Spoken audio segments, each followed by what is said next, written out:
और कोई हमारे बच्चा ने हमारी आँखों के सामने और काट दे और खा जाए और हमारी पार बसावा नहीं, तो हम क्या करेंगे?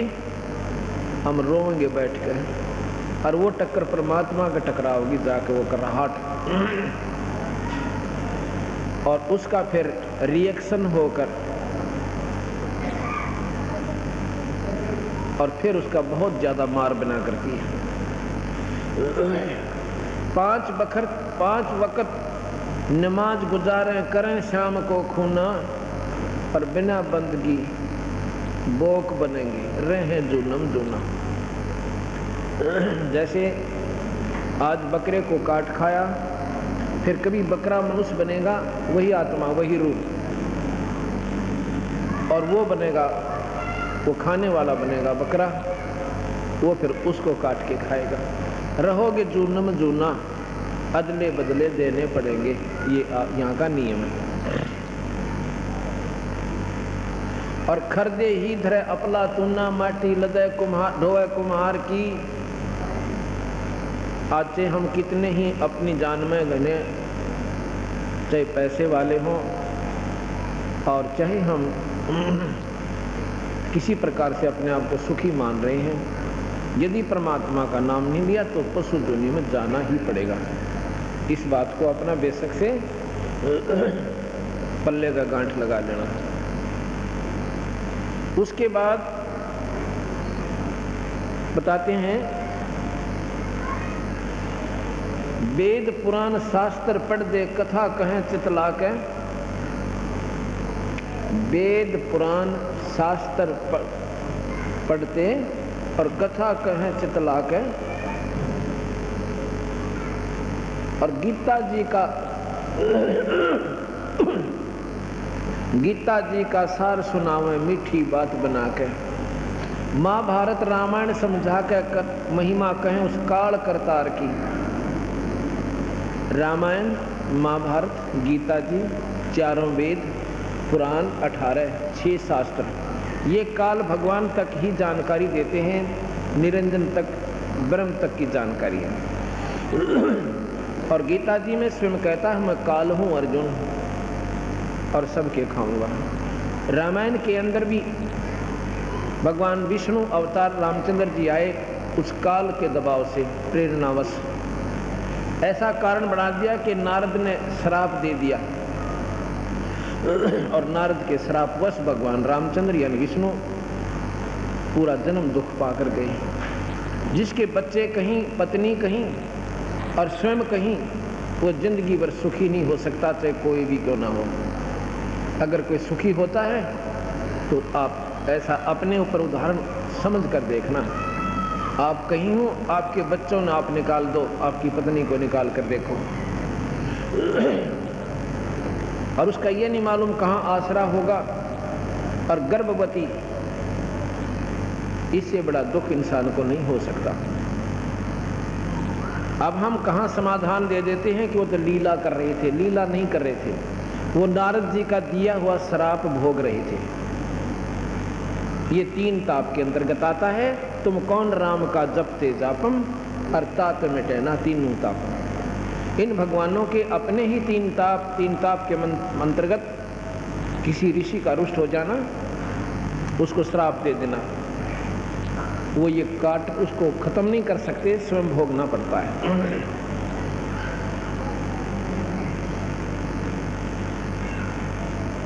गीता जी का सार सुनावे मीठी बात बनाकर, और महाभारत रामायण समझा के कथा कहें उस काल करतार की, महिमा कहें उस काल करतार की।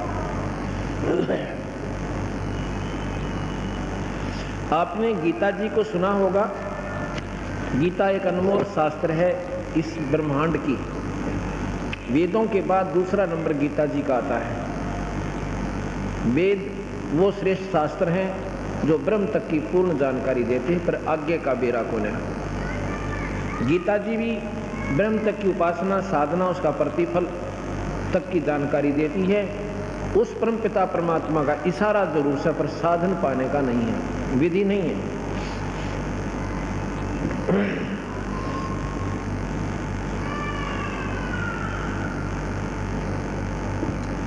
आपको इतना जरूर मालूम है कि गीता जी कब लिखी सुनाई गई थी, उसका क्यों आवश्यकता पड़ी? कहते हैं पांडवों को कौरवों ने राज देने से इनकार कर दिया।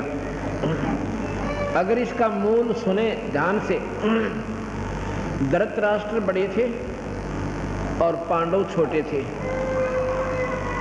धृतराष्ट्र अंधा होने के कारण पांडव को राज दे दिया गया था अपने छोटे भाई ताई, जबकि परंपरागत ऐसा है कि बड़ा ही लड़का गद्दी पर बैठता है। लेकिन नेत्रहीन होने के कारण उसने अपने छोटे भैया को दे दिया कि तू राज कर। उसके बाद कौरवों ने, दुर्योधन जब सियाना हो गया, जब कहा कि हमारा राज हमें लौटा दो, ये हमारा अधिकार बनता है,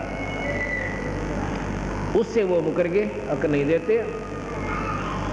अब कसूर ढूंढना। अब उन्होंने सोचा भी नो नहीं तेनू देखांगे।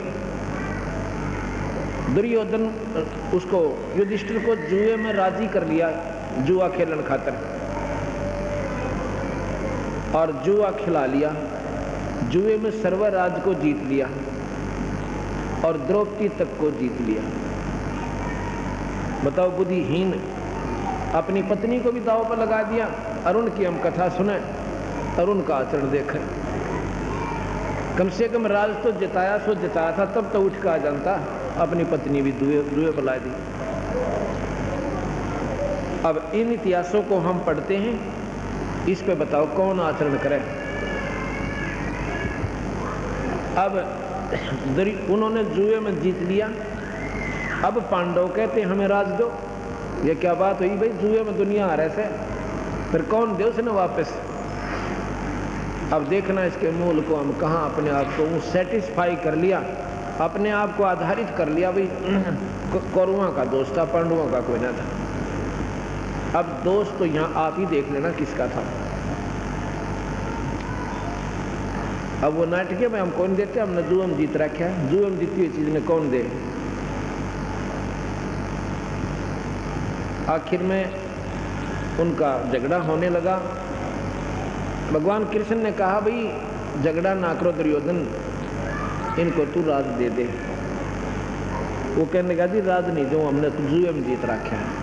क्यों दे दूं राज, कि मैं खाला का घर से, और हमारा तो फंडामेंटल राइट है, तो हमारा जन्म सिद्ध अधिकार है। जब मेरे पिताजी राजगद्दी पर बैठे थे, बैठना चाहिए था, उन्होंने इंसानियत की कि पांडु को, मेरे चाचा को कुछ दिनों के लिए राज दे दिया, ये तो अधिकारी बन बैठे। अब नहीं दो, अब तो हमने जुए में जीत लिया। आ गया भाई, देख लो तारी मर्जी से, तो भाई भाई से लड़ो मत ना। दूसरी बार फिर जाता है कि दुर्योधन कोई बात ना, गलती हो जाया करे, थारे भाई से आपस में फैसला कर लो, लड़ाई अच्छी नहीं। फिर भी नहीं माना। तीसरी बार जाकर कहते हैं दुर्योधन तू 5 गांव दे दे, बाकी मैं आप सुलट लूंगा। भाई इनका भी मन राजी हो जाएगा। ये वैसे तो मान नहीं रहे, इन्होंने भी अभिमान पकड़ लिया, अहंकार मान लिया। तो 5 गांव दे दे और इनको मैं अपने आप मना दूंगा। उसको भी मना कर दिया। फिर कहने लगा भाई देख लो थारी मर्जी, लड़ना अच्छी चीज तो होता नहीं, लड़ाई माड़ी चीजों से, इसमें ना जाने किसका सर्वनाश हो जाए। अगर मान ले दुर्योधन तुम ही हार जाते हो, फिर ये कतई जाएगा आपके हाथों से। कहने लगा जी जाएगा तो चला जाएगा, पर ऐसे हम दें को ना। चलो भाई, पांडवों को भी कहा भाई तुम टाल रहे दो की बात होगी, जब की लड़ाई में दरिया है ना मान्य जी। अगर ना हम तो जी लेंगे। अच्छा भाई, पर एक ख्यास करना ना, तो मैं हथियार उठाऊं हैं, एक तरफ मेरी सेना होगी, एक तरफ मैं होऊंगा, जुन सा जुन से न चाहिए वो ले लेंगे।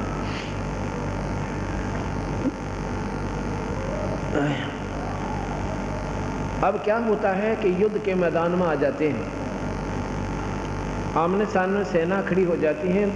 अर्जुन लड़ने अर्जुन ने अपना रथ दोनों सेनाओं के मध्य में खड़ा करवा लिया और देखने लग गया। तो वहाँ देखा अपने छोटे छोटे चाचे ताऊओं के लड़के, उनके लड़के, अपने भतीजे और बहनों के बटेऊ, रिश्तेदार जिनके साथ रोज खेलने जाया करते थे, बैठा करते थे, मीठी मीठी बात बतलाया करते थे, उनको देख कर एकदम शर्मिंदा हो जाता है। अपने विचार लाता है कि इन मासूमों को मारकर अगर मैं राजा भी बन गया तो मुझे क्या मिलेगा? इस खून से सने हुए राज के ठाठ से अच्छा तो हम भीख मांग कर खा लें तो भी चोखा है। अपने मन में संकल्प करके रथ के पिछले हिस्से में बैठ जाते हैं। वहां पर काल निरंजन, वो ज्योत स्वरूपी भगवान काल, 1000 भुजा का मालिक, जिसने 1 लाख जीव रोज खाने हैं, जिसे ब्रह्म की संज्ञा से जाना जाता है, उसने देखा कि बात बिगड़ गई।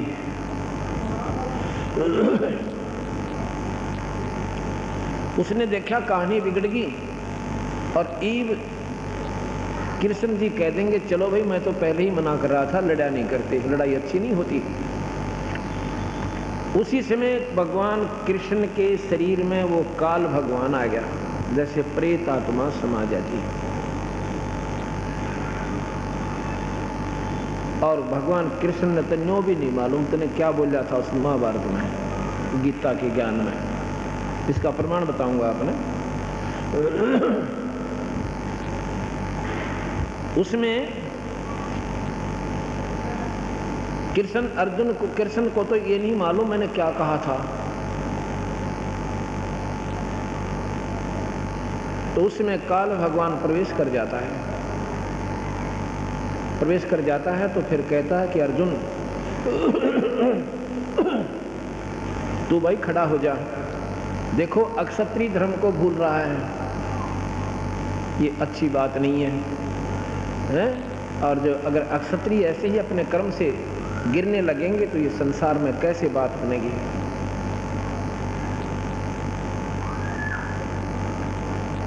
दूसरे कहता है कि भाई देख तेरे कोई पाप नहीं लगेगा, ये मैंने सारे मार रखे हैं, तू तो निमित्त बनाना है, तुझे कोई पाप नहीं है।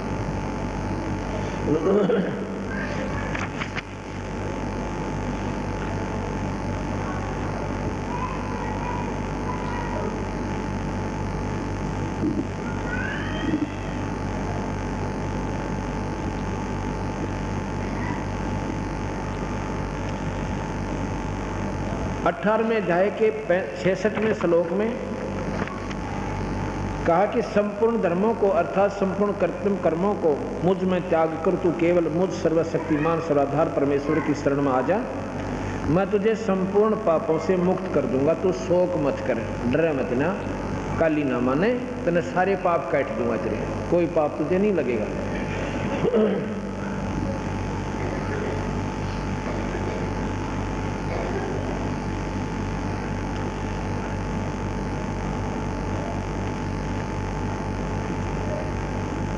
अब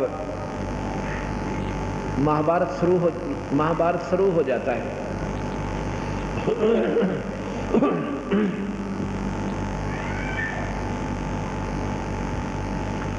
महाभारत शुरू हो जाता है, कौरव हार जाते हैं, पांडव विजयी हो जाते हैं।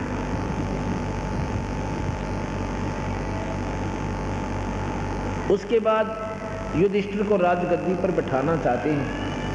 युधिष्ठिर राजगद्दी पर बैठने से मना कर देता है, कहता है क्यों नहीं बैठ रही? और कृष्ण जी कहते क्यों नहीं बैठते गद्दी पर? कि मैं कल सुबह सुबह और गंगा पे स्नान करने गया था अपने, तो वहां देख रहा था मेरे कुल की औरतें, दुर्योधन और की रानियां, 101 भाइयों की पत्नियां और उनके मासूम बच्चे वहाँ पर रो रहे थे और बिलक रहे थे। उनकी जो कराहट थी रोने की अब मेरे हृदय से उतर नहीं रही। ऐसे ऐसे करोड़ों बहन और भाई, ना जाने कितने मासूम बच्चे, उनकी पत्नियां करलाट माच रहा होगा, जो युद्ध में मारे गए, उनकी बद्दुआ सारी मुझे लगेगी अगर मैं राजगद्दी पर बैठ गया। मैं इस राजना कभी नहीं करूँ। कृष्ण जी ने बहुत समझाया। आखिर मैंने बोला भाई एक काम करो, देखो राजा लोग ऐसे ही करते आए हैं, एक यज्ञ करो। यज्ञ करने से तुम्हें पाप नहीं लगेंगे जो युद्ध में किए थे। एक साधारण यज्ञ करवाई, युधिष्ठिर गद्दी पर बैठ गया। कुछ दिनों के बाद क्या हुआ, युधिष्ठिर जी को बहुत बुरे बुरे स्वप्न आने शुरू हुए। स्वप्न में क्या देखता है कि कटे हुए सिर, बिना शीश के धड़, और ऐसे मेरे मकान में घुस रहे हैं और ना जाने कितनी बहनें विलाप कर रही हैं और अपने पतियों की लाशों के ऊपर अपनी चूड़ियां फोड़ रही हैं, अपनी मांग पूछ रही हैं, कोस रही हैं राजा को। ये कोई सीमा की लड़ाई नहीं थी जिसमें वीर गति प्राप्त हो जाते। ये तो दो भाइयों का बंटवारा था और उस बंटवारे पर लठबदवार दुनिया मरवा दी।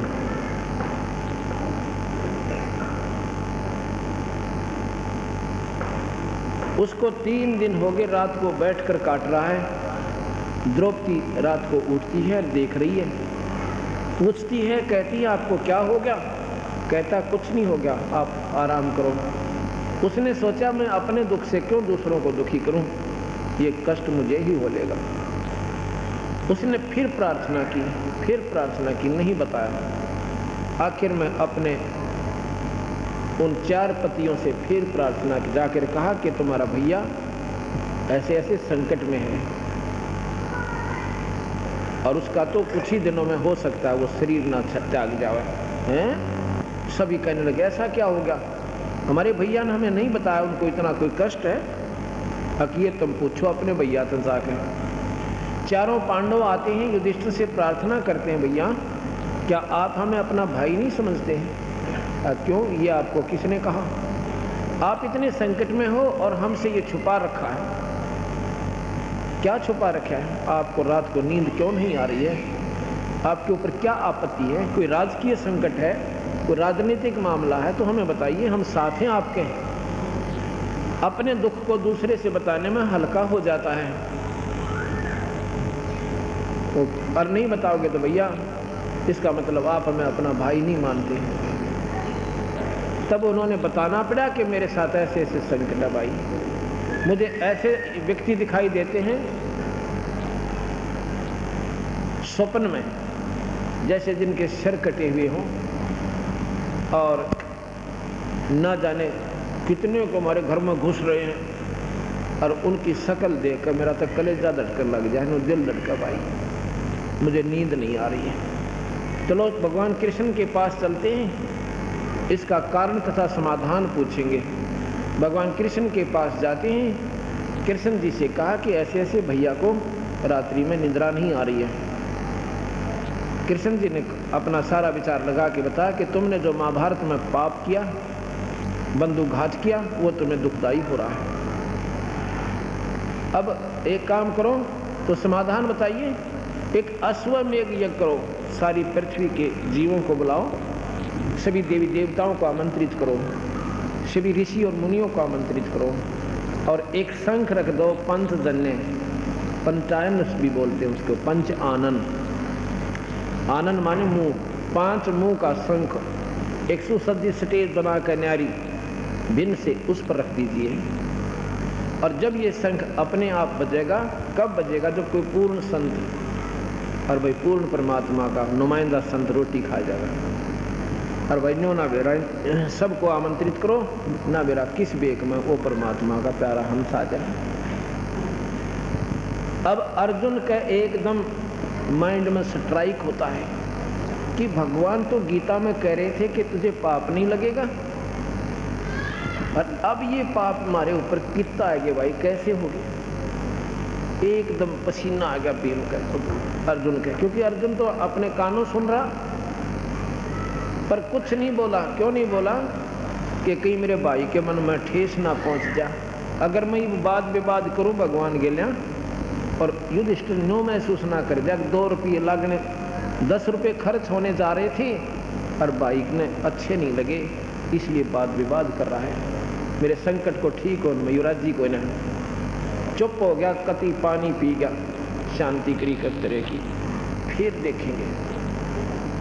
अच्छा भगवान जैसे आप कहोगे ऐसे ही कर लेंगे। अश्वमेघ यज्ञ की तैयारी हुई, दूर दूर के भूप, जिसमें 33 करोड़ देवता, 88,000 ऋषि, 12 करोड़ विप्र ब्राह्मण, उसमें के ब्राह्मण होते थे।